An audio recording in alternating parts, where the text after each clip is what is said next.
Hello everyone, नमस्कार। स्वागत है आपका डाउटनेट लाइव में। शाम के बज चुके हैं 6 और मैं हूं योगेश चंद्र शुक्ला। स्वागत है आपका योगेश शुक्ला बायोलॉजी वाले चैनल पे। और फिर स्टार्ट करते हैं आज का सेशन। कमेंट बॉक्स में एक रोर। अगले 10 मिनट बाद मैं आपसे पूछूंगा 5 प्रश्न, इसलिए 10 मिनट तक जरूर जुड़े रहें हमारे साथ। 10 मिनट बाद एक प्रश्न आपसे पूछा जाएगा, उसका जवाब आपको देना है कि क्विज आपके साथ खेला जाएगा कि देखते हैं किन बच्चों ने कितना आपको पुरानी क्लासेस पता है या नहीं पता है, पुराना भूल तो नहीं गए कहीं। ये सारी चीजें आपको चेक करवाई जाएंगी थोड़ी देर के बाद। स्टार्ट कर दें कमेंट सेक्शन पे जोरदार रोर और करिए स्टार्ट एक साथ। वी आर रेडी और नॉट। कैसे हैं, तैयार हो गए ना?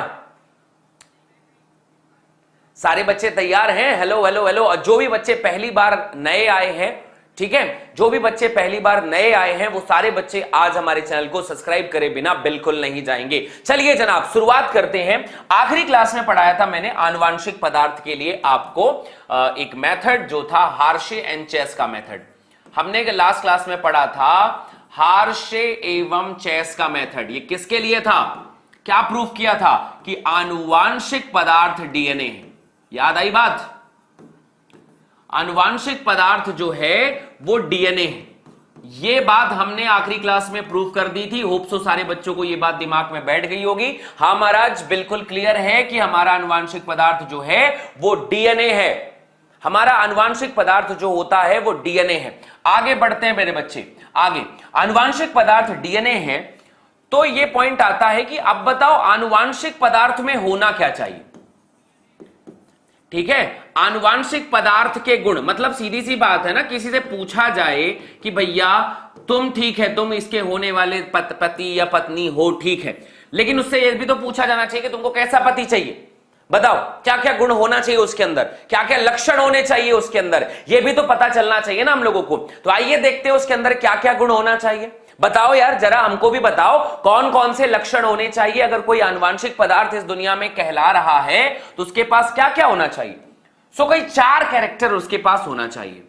सबसे पहली बात यह है कि स्थायी होना चाहिए। सबसे पहला पॉइंट यह है कि स्थायी होना चाहिए। ऐसा नहीं कि कुछ भी बदल जाए। आनुवांशिक पदार्थ है कि यार कुछ भी है, आनुवांशिक पदार्थ है, ये डीएनए बनाता है, डीएनए जो है आरएनए बनाएगा, आरएनए प्रोटीन बनाएगा, प्रोटीन हमारे शरीर के लक्षणों को बनाएगा। तो भैया मेरा पूरा शरीर तो तुम पे टिका हुआ है। अगर तुम ही बदलते रहोगे, आज तुम बदल गए, डीएनए तुम बदल गए तो तुम्हारा शरीर ही बदल जाएगा, बड़ी समस्या हो जाएगी। बदलना नहीं है, बदलना नहीं है, स्टेबल रहना है। तभी तो तुम्हारे पुरखों की नाक भी यहीं पर थी और तुम्हारी नाक भी यहीं पर है, तुम्हारे पुरखों की आंखें भी यहीं पर थी और आज भी तुम्हारी वहीं पर है। अगर है सब कुछ एक जगह तो डीएनए की वजह से है, क्योंकि डीएनए स्थायी होता है और जिसका डीएनए स्थायी नहीं होता वो बदलता रहता है। जैसे लाइक वायरस। वायरस आपको पता है ना कि भैया आज अल्फा था, कल डेल्टा हो गया, फिर कोविड-19 हो गया, फिर ओमिक्रॉन हो गया, फिर कुछ हो गया, फिर कुछ हो गया, बदलता गया जी।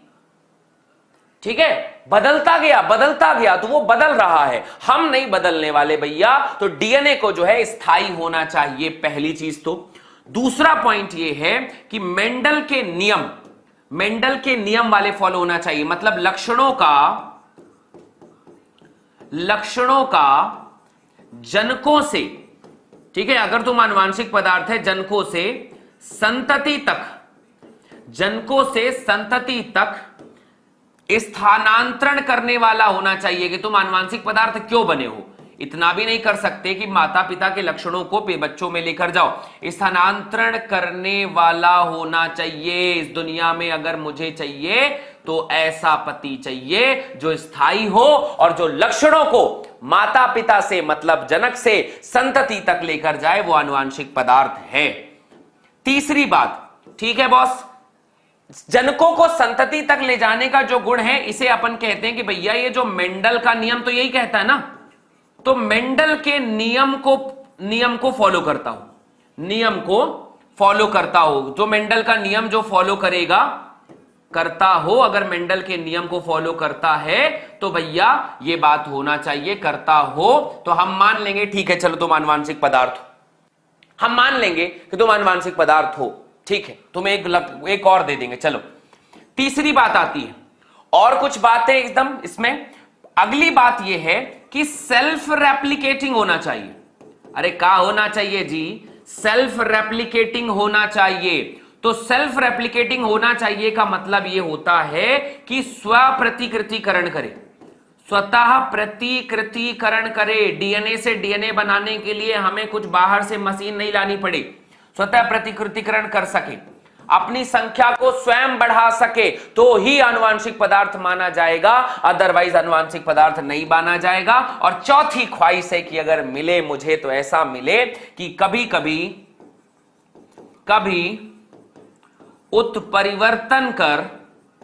उत्परिवर्तन तथा डीएनए में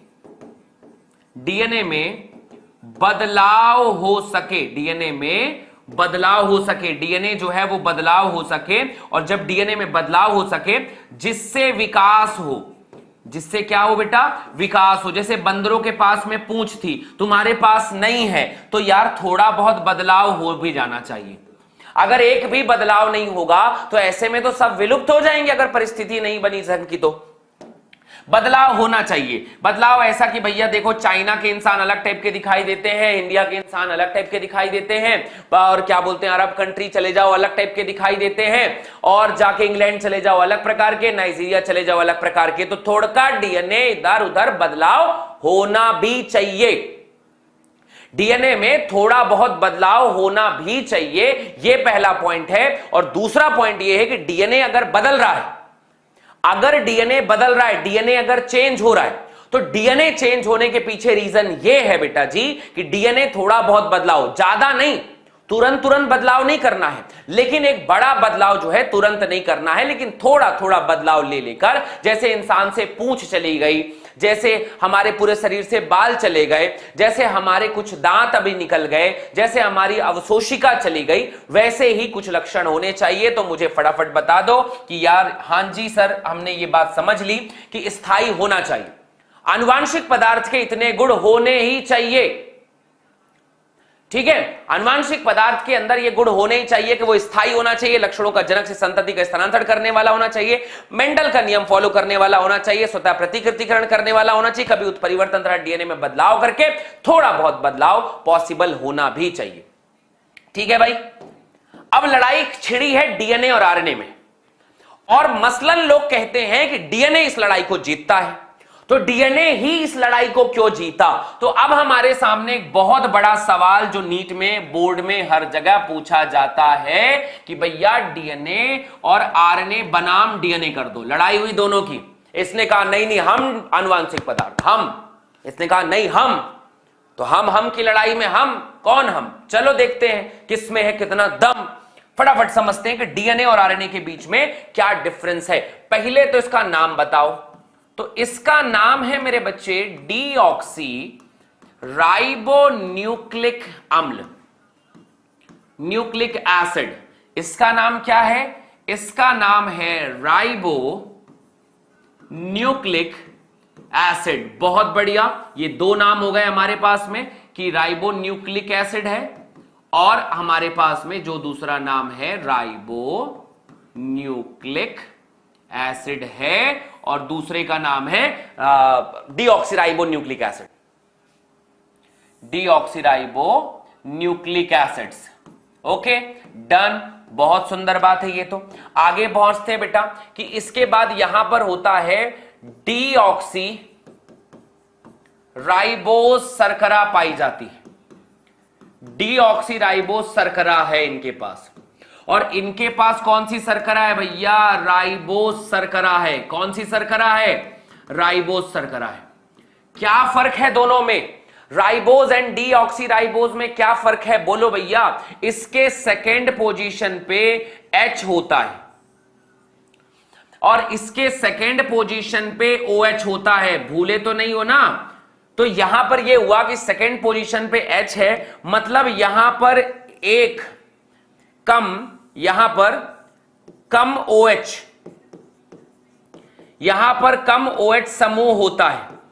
तो भैया जब ये कम OH समूह होता है तो यह कम क्रियाशील होता है, कम सक्रिय होता है, कम सक्रिय होता है, इसकी सक्रियता थोड़ी सी कम है, कम सक्रिय होगा। और अगर आप कह रहे हो कि कम सक्रिय होगा, इसका दूसरा मतलब क्या है लल्ला? इसका दूसरा मतलब है कि स्थायी होगा। जिसके पास केवल एक क्रियात्मक समूह हो, जिसके पास केवल एक क्रियात्मक समूह हो, सेकेंड पोजीशन पे H आ जाए, और यहां पर तो दो क्रियात्मक समूह है, यहां पर भैया अधिक OH समूह है, अधिक क्रियात्मक समूह है कि नहीं? तो ज्यादा क्रियात्मक समूह ज्यादा क्रिया कराएगा, अधिक क्रियात्मक समूह के कारण अधिक क्रियाशील है। भैया ये बहुत क्रियाशील है, और जब ये बहुत ज्यादा क्रियाशील होता है, इसलिए भैया ये कम स्थायी है, यह कम स्थायी है। तो कम स्थायी है, ये आरएनए की बात हो गई।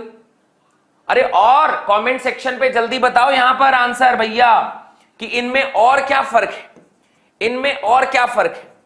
यहां पर फर्क होता है कि यहां पर थायमिन पाया जाता है, थायमिन इसे अधिक स्थायी बनाता है, इसमें थायमिन बनाया जाता है, अधिक स्थायी बनाता है, ठीक है। थायमिन अधिक स्थायी बनाता है, इसे 5 मिथाइल यूरेसिल कहते हैं, 5 मिथाइल यूरेसिल कहते हैं। ये थायमिन इसे अधिक स्थायी बनाता है। और कहीं पे भी मेरे बच्चे एक बात बता रहा हूं मैं, अगर यूरेसिल की जगह, सुनो सुनो सुनो, अगर यूरेसिल की जगह अगर 5 मिथाइल यूरेसिल भी लिखा हुआ है तो इसका मतलब डीएनए है। कमेंट सेक्शन में फटाफट मुझे बताओ कि 5 मिथाइल यूरेसिल जो होता है वो थायमिन होता है। ये बात तुम्हारे दिमाग में बैठी या नहीं बैठी? और यहां पर बताना कि मेरे बच्चे यहां पर सिर्फ यूरेसिल होता है, यूरेसिल जो होता है इसे अधिक सक्रिय बनाता है, अधिक सक्रिय बनाता है। तो आप देख लीजिए डीएनए और आरएनए के बीच में फर्क। 5 नंबर का क्वेश्चन आता है, 5 नंबर का ये क्वेश्चन बनता है, और इस 5 नंबर के क्वेश्चन में आप लोगों से पूछा जाएगा कि भैया इसका नाम क्या है डीएनए का? तो आप बताना डीएनए जो है भैया ये है डीऑक्सीराइबो न्यूक्लिक एसिड, और डीऑक्सीराइबो न्यूक्लिक एसिड जो होता है उसे राइबो न्यूक्लिक एसिड, इसके पास डीऑक्सी शर्करा है, उसके पास राइबोज शर्करा है। सेकंड पोजीशन पे H है उसके सेकंड पोजीशन पे OH है। इसके पास कम OH समूह है इसलिए कम सक्रिय है, इसलिए स्थायी होगा। इसके पास अधिक OH समूह है इसलिए यह अधिक क्रियाशील है, और यह अधिक कम स्थायी है, कम स्थायी है भैया। और यहां पर बोले बेटा यहां पर थायमिन इसे अधिक स्थायी बनाता है और यूरेसिल इन्हें अधिक सक्रिय बना देता है। यह भी बात इनके पास में क्लियर हो गई। कमेंट सेक्शन पे जोरदार एक थम्स अप दिखाकर और हार्ट दिखाकर रोर करो, yes sir we got it. यहां तक बातें हमारे दिमाग में समझ में आ गई है तो वीडियो को like and share and subscribe जरूर कर देना। इसके बाद बताना यहां एडेनिन जो है डबल बॉन्ड थायमिन के साथ जुड़ा होता है, ठीक है। यहां पर बताना कि भैया जो एडेनिन है थायमिन से, किससे बेटा? थायमिन से कितने बॉन्ड बनाता है? Double hydrogen bond, double hydrogen bond से जुड़ा रहेगा, डबल हाइड्रोजन बॉन्ड से जुड़ा रहेगा। और यहां एडेनिन जो है किसके साथ जुड़ा रहेगा? यूरेसिल से। किससे बेटा? यूरेसिल से डबल हाइड्रोजन बॉन्ड। कौन सा बॉन्ड है ये? डबल हाइड्रोजन बॉन्ड से जुड़ा रहेगा, डबल हाइड्रोजन बॉन्ड से जुड़ेगा। ये बढ़िया बात हो गई, ठीक है, बढ़िया।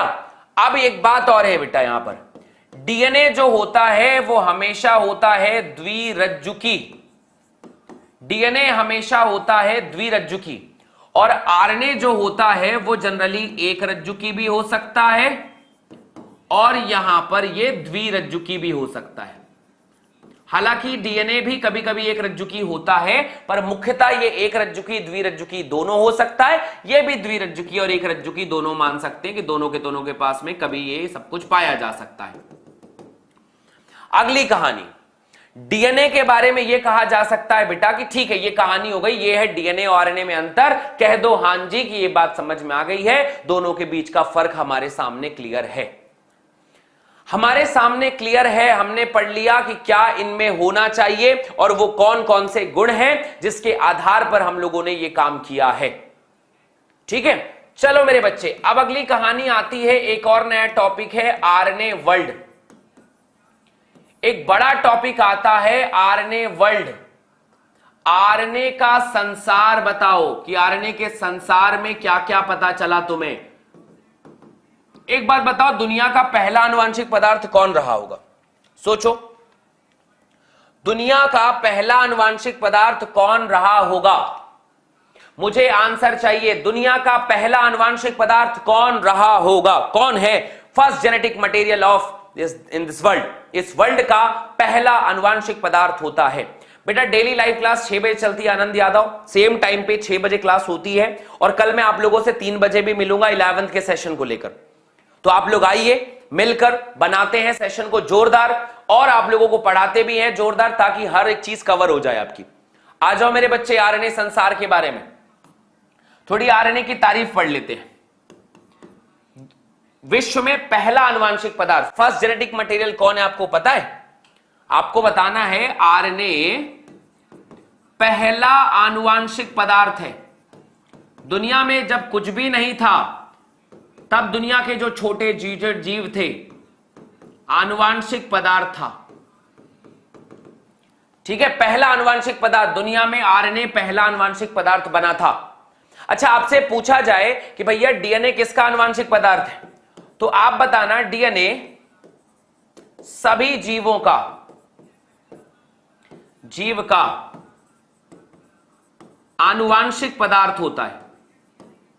लगभग सभी जीवों का आनुवांशिक पदार्थ होता है। अपवाद एक्सेप्शनल है कुछ विषाणु। कुछ अगर विषाणु को छोड़ दिया जाए तो कुछ विषाणुओं में आरएनए आनुवांशिक पदार्थ होता है, जिसे हम कहते हैं पश्च विषाणु। बाकी सभी में आनुवांशिक पदार्थ मेरे बच्चे, बाकी सभी में आनुवांशिक पदार्थ जो है एक जीव का आनुवांशिक पदार्थ डीएनए होता है। इस दुनिया में डीएनए ही सबका आनुवांशिक पदार्थ है, लेकिन कुछ विषाणु है जिनका आरएनए आनुवांशिक पदार्थ है, लेकिन पहला आनुवांशिक पदार्थ आरएनए ही बना था। फिर दूसरी बात आती है, परंतु विकास के साथ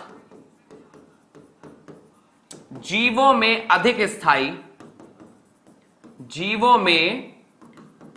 स्थायी डीएनए बन गया।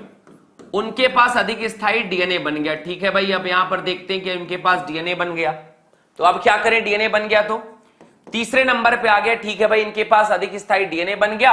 आरएनए अब आरएनए आनुवांशिक पदार्थ नहीं रहा, लेकिन अब भी अनुलिपीकरण, चाहे तो हम डीएनए से आरएनए बना रहे हो, कोई भी प्रक्रिया कर रहे हो, या फिर प्रतिलिपिकरण, कोई भी प्रक्रिया हम अपना रहे हो, प्रतिलिपिकरण, अनुलिपीकरण आदि सभी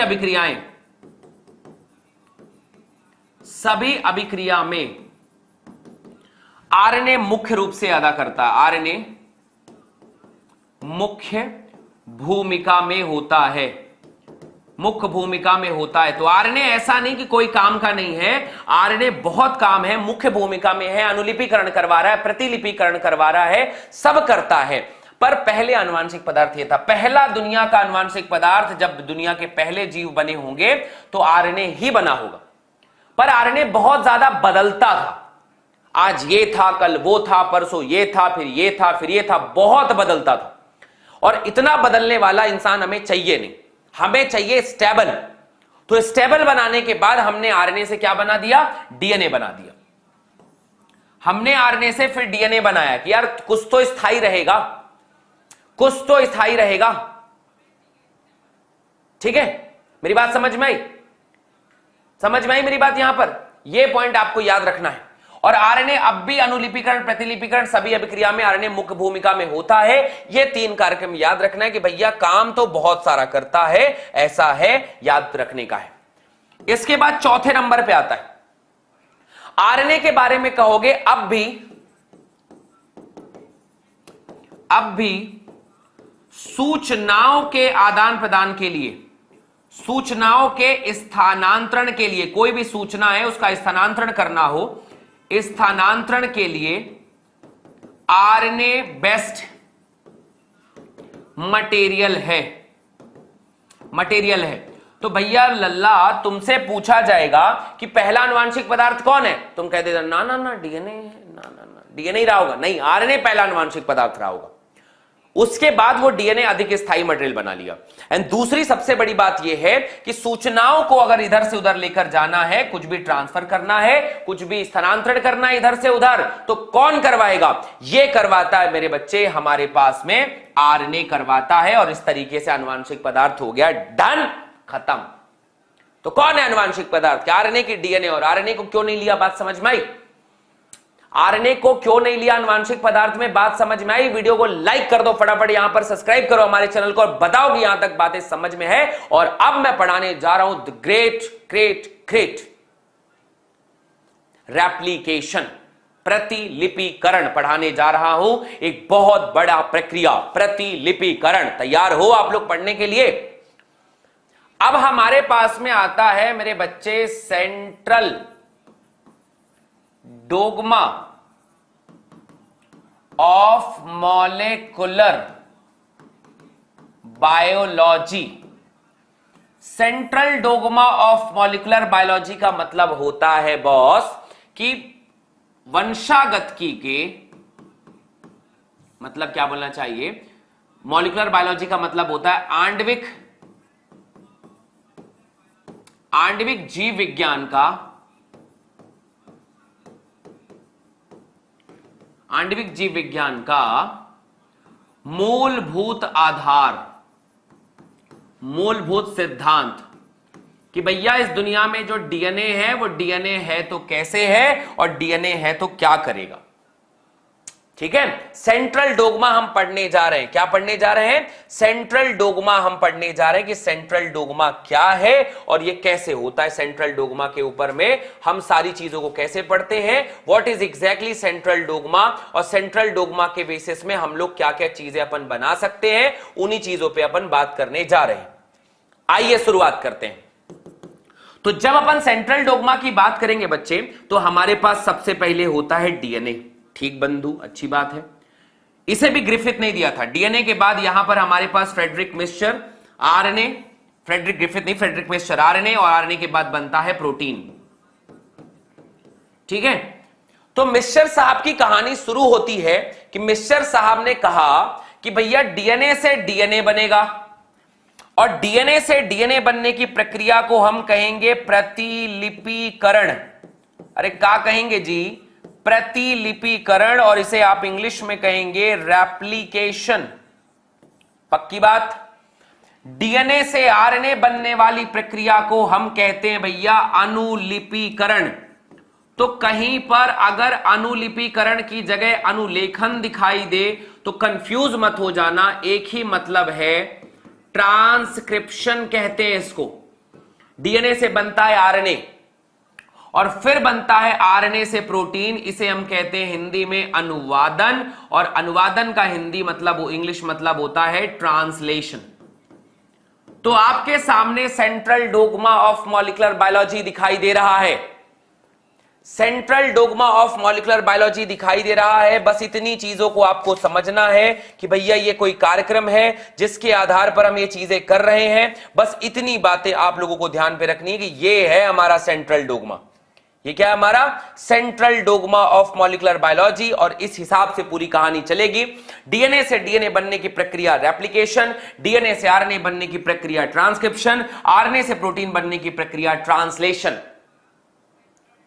ठीक है, ठीक है बेटा, ये बात यहां पर क्लियर हो गई। तो central dogma of molecular biology इस तरीके से चलता है। ठीक है, किसने दिया था? इसे दिया था बेटा, याद रखना, फ्रेडरिक। मैंने कहा था ना फ्रेडरिक लोग बहुत फेमस थे। फ्रेडरिक मिक्सचर, फ्रेडरिक मिक्सचर ने फर्स्ट टाइम बताया था कि हां भैया ऐसा कुछ होता है। फ्रेडरिक मिक्सचर ने बताया था कि हां भैया कुछ ऐसा होता है और इस हिसाब से चीजें चलेंगे। डीएनए से डीएनए बनेगा तो प्रतिलिपिकरण, डीएनए से आरएनए बनेगा तो ट्रांसक्रिप्शन, और आरएनए से प्रोटीन बनेगा तो ट्रांसलेशन बनेगा। कुछ इस तरीके से कहानियां चलती हैं। आइए शुरुआत करते हैं। सबसे पहली बात, एक और चीज बताता हूं मैं आपको। अगर कभी किसी के पास आरएनए है, अगर किसी का आनुवांशिक पदार्थ आरएनए है, तब कैसे होगा? जिसका आनुवांशिक पदार्थ डीएनए है तो पहले प्रतिलिपिकरण, फिर अनुलिपिकरण और तीसरा अनुवादन है। पर जिसका आनुवांशिक पदार्थ आरएनए है वो कैसे होगा जी? जिसका आनुवांशिक पदार्थ आरएनए है वो आरएनए से पहले बनाएगा डीएनए, आरएनए से जब डीएनए बनाएगा तो इसको अपन कहते हैं इंग्लिश में रिवर्स ट्रांसक्रिप्शन। रिवर्स ट्रांसक्रिप्शन का मतलब होता है पुनर और ट्रांसक्रिप्शन का मतलब होता है अनुलेखन।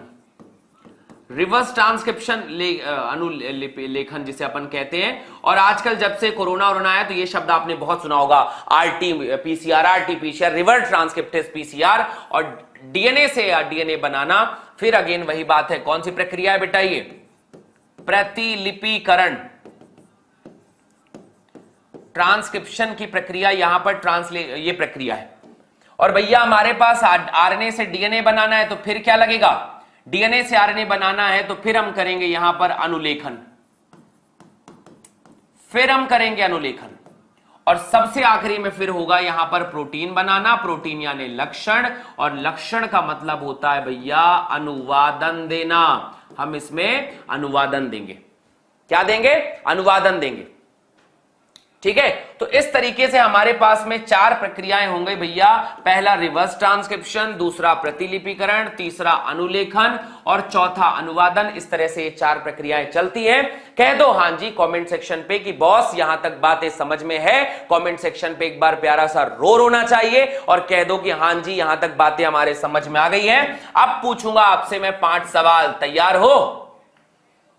अब मैं आपसे पूछूंगा यहां पर 5 सवाल, तैयार हो हां या ना? जल्दी बताओ।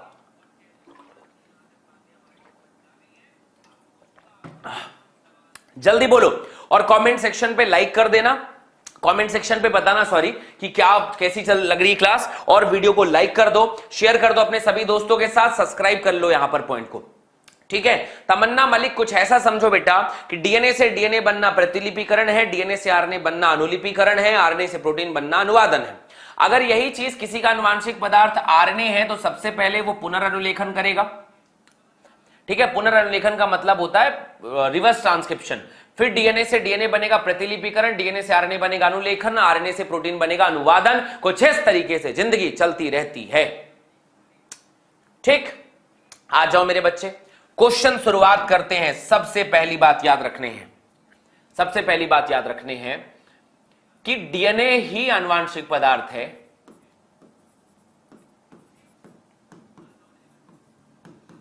डीएनए ही आनुवांशिक पदार्थ है। यह किस नियम से प्रदर्शित हुआ?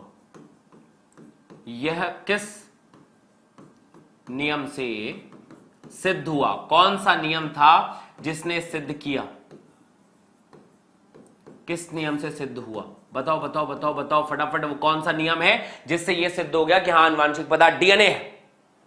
आनुवांशिक पदार्थ डीएनए है, यह किस चीज से प्रूव हुआ था? यह पहला प्रश्न। क्वेश्चन नंबर दूसरा, ऊपर में होमवर्क भी डाल रखा है मैंने, आपको होमवर्क देखना। ठीक है, ऊपर का होमवर्क करना, ऊपर का होमवर्क सारी चीजें करते रहना। समझ रहे बेटा? जितने भी नए स्टूडेंट हैं वो सारी क्लासेस देखते रहिए, कमेंट्स के फालतू चीजों पे मत जाइए। ठीक है, दिमाग विचलन मत लाइए, सिर्फ और सिर्फ आप लोग पढ़ाई पे फोकस करिए, आपको मजा आ जाएगा। पहला प्रश्न, ठीक है भैया, कौन सा नियम है? डीएनए ही आनुवांशिक पदार्थ है, किस नियम से सिद्ध हुआ था? इस नियम का आंसर क्या होगा? जल्दी बताओ।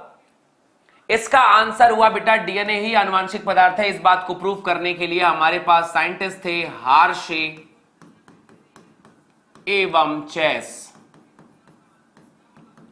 हार्शे एवं चेस, ये नियम है पहला वाला। हार्शे एंड चेस वो साइंटिस्ट थे जिन्होंने ये प्रूव किया बेटा डीएनए ही आनुवांशिक पदार्थ था। अब आगे बताना दूसरी बात। हार्शे एवं चेस नियम में, जो हार्शे एंड चेस की बात, ये नियम में डीएनए का रिप्रेजेंट करने के लिए, डीएनए को समझने के लिए, डीएनए की प्रक्रिया को समझने के लिए कौन सा तत्व लिया गया? बताओ बताओ बताओ बताओ, कौन सा तत्व लिया गया? वो तत्व कौन सा था जिसे लिया गया? वो कौन है जहां पर जिसको लिया गया? तत्व कौन सा लिया गया था, उसकी कहानियां बताओ। दूसरा, 5 क्वेश्चन है, आप लोग सारे तैयार रहिएगा। दूसरा नियम था, कौन सा तत्व था जो लिया गया था हार्शे एंड चेस में डीएनए को समझने के लिए, कि डीएनए कहां कैसे कैसे गया है। डीएनए कहां कहां गया है, इस बात को समझने के लिए जो नियम लिया गया था वो क्या लिया गया था? जल्दी भाई, कहां है तुम्हारे आंसर कमेंट सेक्शन पे, जल्दी बताओ क्या लिया गया था, कौन सा तत्व लिया गया था? तत्व, कोशिका नहीं पूछ रहा हूं मैं, तत्व कौन था? डीएनए को जानने के लिए कि डीएनए ही ट्रांसफर हो रहा है या नहीं हो रहा है, इस बात को किसने प्रूफ किया था? डीएनए इधर से उधर जा रहा है कि नहीं जा रहा है, इस बात को फास्फोरस ने बताया था। किसने बताया था? फास्फोरस को लिया था। और फास्फोरस में भी कौन सा? फास्फोरस में भी बढ़िया वाला 15 और ऊपर 32। 15-32 का मतलब क्या होता है? रेडियो एक्टिव है ये। कैसा है बच्चा? रेडियो एक्टिव है ये। ठीक है, चलो अगले नियम पे आते हैं। अगले नियम पे आते हैं, क्वेश्चन नंबर 3। यहां पर एक बात बताना है, एस स्ट्रेन रोग कारक क्यों होता है? एस स्ट्रेन में ऐसा क्या होता है, रोग कारक क्यों होता है? क्यों रोग फैलाता है किसी को? जल्दी बताओ फटाफट, क्यों रोग फैलाता है किसी को? ठीक है, रोग कारक होता है एस स्ट्रेन, ये रोग फैलाता है, बीमारी फैलाता है, लेकिन इसके बीमारी फैलाने का कारण तो बताओ, क्यों फैलाता है ये? क्यों फैलाता है ये? हाँ, दूसरा क्वेश्चन, जल्दी जल्दी बताओ, क्यों फैलाता है ये? ठीक है, ऊपर में जो टेस्ट लिंक दी हुई है वो भी आप लोगों को करना है बेटा, सारे बच्चे आप उसे जरूर ज्वाइन कर लेना आज। ठीक है, जल्दी जल्दी जल्दी बताओ क्या होता है इनके पास में? एस स्ट्रेन रोग कारक होता है इनके पास चिकना पॉलीसैकेराइड होता है इनके पास, चिकना पॉलीसैकेराइड होता है, चिकना पॉलीसैकेराइड होता है इनके पास, इनके पास चिकना पॉलीसैकेराइड होता है। बात समझ में आई? चिकना पॉलीसैकेराइड होता है। क्वेश्चन नंबर 4 देते जाइए, सारी क्या पता सर, हाँ तुम लोग पढ़ोगे तब ना, नहीं पढ़ोगे तो कहां से आंसर आएगा तुम लोगों का? कुछ तो पढ़ना लिखना है नहीं, ऐसे में कहानियां कैसे बनती हैं बॉस? ऐसे नीट निकलेगा तुम लोगों का। अगला क्वेश्चन कि अब यहां पर यह बताना है कि जो है ग्रिफिथ के बायोकेमिकल प्रिंसिपल किसने दिया था? बायोकेमिकल मतलब जैव रासायनिक प्रिंसिपल जो था वो किसने दिया था? प्रिंसिपल किसने दिया? वो कौन कौन से साइंटिस्ट थे जिनके ऊपर में आपको पता होनी चाहिए। चौथा क्वेश्चन है। और 5वें क्वेश्चन की तरफ में आ रहे हैं मेरे बच्चे। सबसे आखिरी क्वेश्चन आपके सामने जो आएगा, 5वां प्रश्न क्या बताया जाएगा? 5वां प्रश्न बताया जाएगा यहां पर कि भैया हमारे पास में एक न्यूक्लियोसोम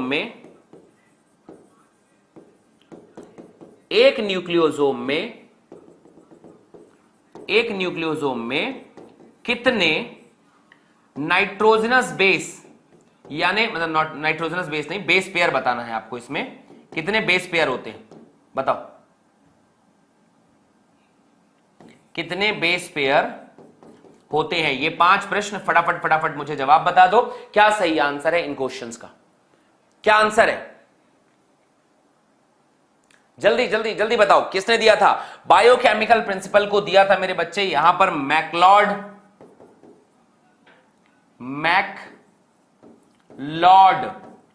और दूसरे साइंटिस्ट कौन थे? मैकार्टी। और कौन थे? आवेरी। तो मैकलॉड, मैकार्टी और आवेरी, ये 3 साइंटिस्ट थे जिन्होंने बायोकेमिकल ट्रांसफॉर्मिंग प्रिंसिपल दिया था। मैकलॉड, मैकार्टी, और सब लोग आखिरी बताने लग गए, तीसरा कौन बताएगा? MacLeod, McCarty and Avery. MacLeod, McCarty and Avery. और एक न्यूक्लियोसोम में कितने बेस पेयर होते हैं? इसका आंसर हो जाएगा बेटा 200 बेस पेयर। कितना आंसर होगा? 200 बेस पेयर इसके सबसे सटीक आंसर होते हैं। 200 base pair. Yes yes yes, ठीक है। तो चलो बेटा आज हम क्लास को यहीं पे खत्म करेंगे। नेक्स्ट सेशन पे फिर मैं आपको मेसेल्सन स्टॉल का एक्सपेरिमेंट, उसके बाद आपको बाकी सारी विधियों पे अपन बात करेंगे और चीजों को समझने की कोशिश करेंगे।